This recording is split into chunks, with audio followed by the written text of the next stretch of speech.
from the Disco Kid kitchen. We are making, what are we making today? Play-doh!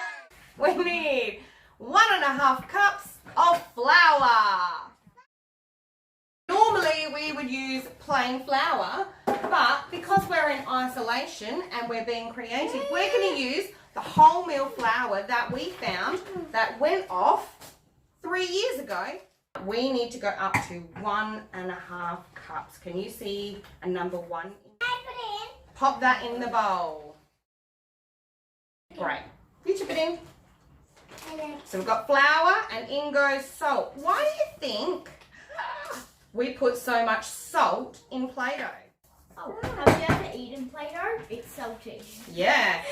Which is exactly why we put salt in it, so then no one wants to eat it.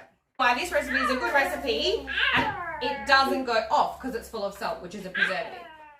We next need next ingredient, Lou. Yep, that's the one. Yeah, we're back in order. 2 teaspoons of cream of tartar. It's not made of the tartar of the raw meat variety. Yeah, well, there's 2, so you can do 1 each. Audrey, do you know which is the teaspoon and the tablespoon? There's a big spoon and a little spoon in the jar. That's a mixing spoon. Which one is a teaspoon and which one is a tablespoon? Well, the teaspoon's for tea, tablespoon's for... So close. Which one do you think you would use in a cup of tea? Yay, teaspoon and your tablespoon. Well, close enough. Okay, tip it in. And, yep, there we go. Close enough is good enough in our house. This is a little bit of science, but we're not going to blow anything up if it's not perfect. Oh, beautiful. What do we need, Louie? I can't remember. 2 tablespoons of oil. Right. We're going to use sunflower oil. Lou, the next one. Mom, I need to go to the toilet. Okay, off you go. Yep. 1 cup of hot water. 1 tablespoon of oil. 2 tablespoons of oil and hot water. Mum's going to move it away from everyone and do a little bit of a pour. And then Mum's going to do the first mix because we've got hot water in there. Now that I've got most of the water in, it just needs mixing. So I'm going to ask my helper Audrey to give it a stir. Jinston. Can do what I do. Certainly can. Okay, Lou's turn. Just doing it. We can get our colours out. Now we just use the food colouring colours that we get from down at the supermarket. Now a little tiny bit goes a very long way. Colours. Does anyone know what the primary colours are? Red. Red. And pink and blue. And Close. green. Not pink. But if you want Blue and green, not quite. No, yellow. Yes. And these 3 colours can make all of the other colours because if I mix blue and yellow, I get green. If I mix yellow and red, I get orange. Good girl. If I mix blue and red, I get purple. This is quite sticky. That means we need a bit more dry, guys. So I need a little bit more flour. Flour. Yep. More flour, more flour. Okay, now in a minute, I'm going to get the trays there next to you, Lou, and give you each a tray so that you can each make your own colour. Now, I'm going to ask if my hand can be the only hand in the bowl just for a moment. Thank you. And I'm going to make you each a little pile that you can mix your drops of food colouring in, so you can each make the colour that you want. But if I'd measured correctly in the first place, maybe we wouldn't have this problem. Who knows? Okay, so by now you should have a mix that isn't too wet, isn't too dry. I'm going to break it up into 3 pieces. I've got about 2 or 3 drops. Now, a good idea is, instead of putting your fingers straight into the colour, is to fold it in and mix so it doesn't stain your fingers. Mom, can I have a little more? You're doing a great job of mixing there.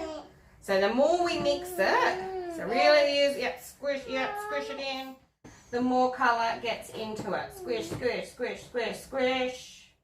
If I was a scientist and actually measured, I'd guess that we'd probably use about 5-6 drops on everybody's. Just needs more massage. Massage, you know, like That means squishing. Another thing to do with your children on isolation would be to teach them how to give you a shoulder massage. Oh, yes. Oh, yes. Okay, yeah, no, that's excellent. Just keep spreading it in. Really mix it in. When we're done making our Play-Doh, can you get us our Play-Doh stuff? Sure can. So we You can. What if you didn't have a Play-Doh kit at home I don't and you couldn't go to the shop? What could you use to play with your Play-Doh? Just your hands. Yeah, just your hands. What else? You can use cookie cutters. Cookie cutters. Yeah. Spoons. Spoons. Yeah. Very nice. Spoons, plastic cutlery, And guess what else they could pans for rolling, do? Guess what else they Plastic could knives. do? Guess what else they could plastic do? knives. And safe- guess what else they could do? What They else? could do Yes. this. Oh my goodness, look at you making a handprint. But it looks great. Oh, no. It looks like blood on you. Now this recipe, Is if you keep it in a sealed container, will last for months. if you leave it out, If you leave it out of the containers, what happens? It dries. It dries. Yeah. Is it good when it dries? No. No. Oh, but if someone wants it to dry. You can't get it out of things. But if someone wants it to dry. That one recipe have 3 colours worth of Play-Doh. We have got some pink, we have got some blue, and we have got some red. Okay, what are you going to make with your Play-Doh today? Well, if you do A person. What are you going to make with your Play-Doh today? Gingerbread. What are you going to make with your Play-Doh today? I was just going to make Play-Doh. Okay, fair enough. The joy is in the process. This is So, if you're at home and you need something to keep you busy, how long did this take us, cameraman? 19 minutes. 19 minutes. I I was aiming for 10. We will speed up some sections. So, in 19 minutes, we all have Play-Doh, and I reckon that's at least half an hour's worth of distraction. So, Mummy can go to the fridge and find something else to make for herself. Okay, we will do some other tutorials for some other activities to do at home with big people and small people. Little big people. One of them might be a disco bath Oh, no. to get rid of food colouring off your children. Alright, and we'll see you next time. Here's one that Dad made earlier. I need those bits for my human. What part of the human is that? It's human. Wait till she rips it apart and we'll find out. And if you're lucky, for Easter you will get, what have you got there, Louis? Stigmata!